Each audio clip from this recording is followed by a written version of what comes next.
Telugu digital media network లో political కేటగిరీలో number 1 కేవలం 72 గంటల్లో 1,50,00,000 వ్యూస్ పైగా పాపులర్ టీవీ నెట్వర్క్. కేసీఆర్ మీరు జూన్ 2న మీరు సన్మాన కార్యక్రమం ఉంటుంది చెప్తున్నారు. కేసీఆర్ ఏ రకంగా సన్మానిస్తారు మీరు?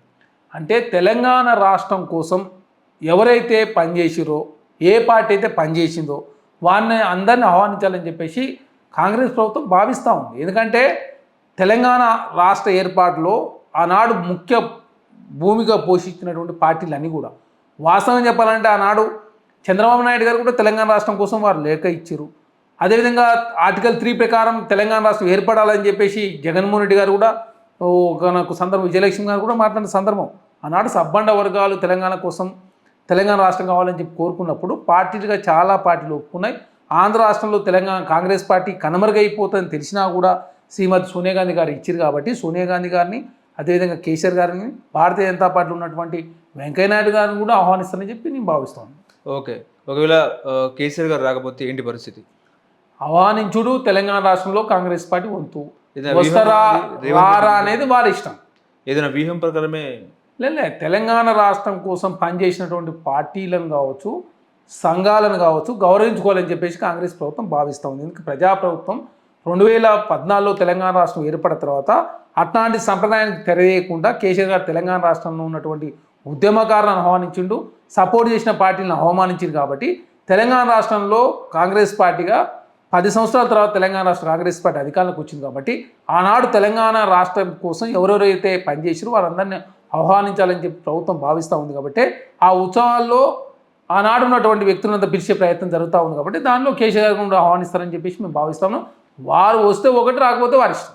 ఓకే, ఇప్పుడు తెలంగాణ కాంగ్రెస్లో ప్రభుత్వంలో కూడా క్వింటాలపై 216 రూపాయలు యూ ట్యాక్స్, ధాన్యం టెండర్లలో 800 కోట్ల కుంభకోణం అన్నట్టు ఏలిటి మహేష్ రెడ్డి మాట్లాడుతున్నారు. ఎట్లా చూస్తారు సార్?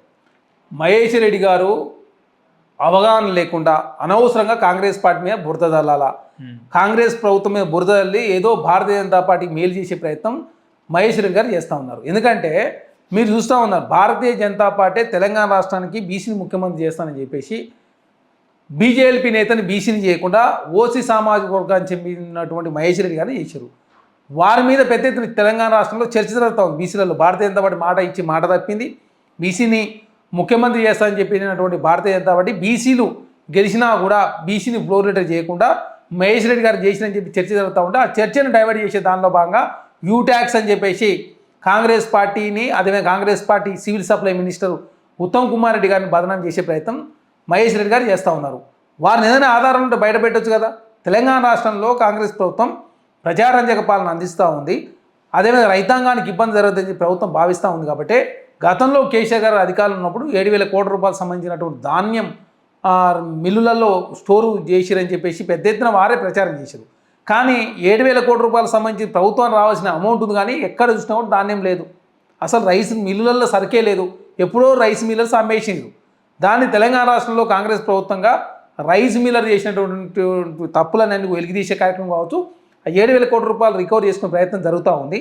మిల్లులమే ఒత్తిడి చేస్తూ ఉంటే మహేష్ రెడ్డి గారు ఏకంగా ప్రభుత్వం మీద బురదల్లే ప్రయత్నం వారు చేస్తూ ఉన్నారంటే మిల్లులతో లోపాయకారిక ఒప్పందం ఏమైనా మహేష్ రెడ్డి గారు గుర్చుకున్నట్టుగా కనపడతా ఉంది. నిజంగా యూ ట్యాక్స్ కాంగ్రెస్లో ట్యాక్సులు పే చేస్తున్నారా, సూట్ కేసులు ఢిల్లీకి పంపిస్తున్నారంటే ఏం చెప్తారు?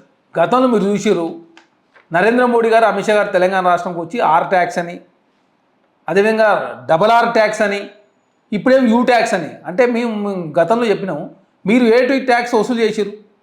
చాలా స్పష్టంగా అదానీ అంబానీ ట్యాక్స్ మీరు వసూలు చేసిన మాట వాస్తవమే కదా. ఎందుకంటే మీరు చూసి రీసెంట్గా బొగ్గులో నాణ్యత లేని బొగ్గు అదాని రూపంలో ఆస్ట్రేలియా నుంచి ఇండియాకి తెప్పిస్తూ కోల్ ఇండియా బొగ్గుకు 4,500 రూపాయలు ఇస్తూ అదాని బొగ్గుకు 24,500 రూపాయలు ఇస్తూ ప్రతి సంవత్సరం అదానికి 5,000 కోట్ల రూపాయలు మేలు చేసే ప్రయత్నం నరేంద్ర మోడీ గారు, అమిత్ షా గారు చేస్తూ ఉన్నారు. కాబట్టి దేశంలో పెద్ద ఎత్తున చర్చ జరుగుతూ ఉంది. క్వాలిటీ లేని బొగ్గును తక్కువ ధరకు తీసుకున్నటువంటి భారతీయ జనతా పార్టీ అదానికి మేలు చేసే దానిలో భాగంగా తమిళనాడుకు సంబంధించిన ప్రభుత్వానికి క్వాలిటీ బొగ్గు అని చెప్పి సప్లై చేస్తూ పెద్ద ఎత్తున లాభం గడిస్తూ ఉన్నాడు అదాని గారు. దాంతో పర్యావరణం కాలుషితం అవుతుందని, అదే కాకుండా అత్యధిక ధరకు పెట్టి కొనుగోలు చేయాల్సి వస్తుందని చెప్పేసి పెద్ద ఎత్తున దేశంలో చర్చ జరుగుతూ ఉంది. అయితే దాన్ని డైవర్ట్ చేసే దానిలో భాగంగా ఏడా భారతీయ జనతా పార్టీ చేసిన తప్పులు బయటకు వస్తాయో, ఎక్కడ కాంగ్రెస్ పార్టీ A2 ట్యాక్స్ అని చెప్పేసి పెద్ద ఎత్తున ప్రశ్నిస్తుందని చెప్పేసి కాంగ్రెస్ ప్రభుత్వమే బురదలే ప్రయత్నం మహేష్ రెడ్డి గారు చేస్తూ ఉన్నారు. తెలంగాణ రాష్ట్రంలో కాంగ్రెస్ ప్రభుత్వం ప్రజారంజక పాలన అందిస్తూ ఖర్చులు తక్కువ చేసిన కార్యక్రమం కావచ్చు, ఆదాయ మార్గాలు పెంచుకునే దానిలో భాగంగా తెలంగాణ రాష్ట్రంలో కాంగ్రెస్ ప్రభుత్వం ముందుకు పోతూ ఉంది. రైతాంగానికి ఇచ్చినటువంటి మాట ప్రకారం 3 రోజులనే, గతంలో 45 రోజుల పాటు రైతులకు సంబంధించి సరుకు కొనుగోలు చేస్తే అమౌంట్ ఇచ్చేవాళ్ళు కాదు, కానీ 3 రోజులనే ప్రభుత్వం పైసలు చెల్లిస్తూ ఉంది. పోయిన సంవత్సరం జూన్ చివరి వరకు కొనుగోలు చేసిన సరుకులు, కానీ తెలంగాణ రాష్ట్రంలో మే చివరి వరకే మొత్తం తెలంగాణ రాష్ట్రంలో మొత్తం రైతుని సరుకు కొనుగోలు అని చెప్పి ప్రభుత్వం భావించింది. కాబట్టి ప్రభుత్వం మీద బురదలే ప్రయత్నం మహేష్ రెడ్డి గారు చేస్తూ ఉన్నారు.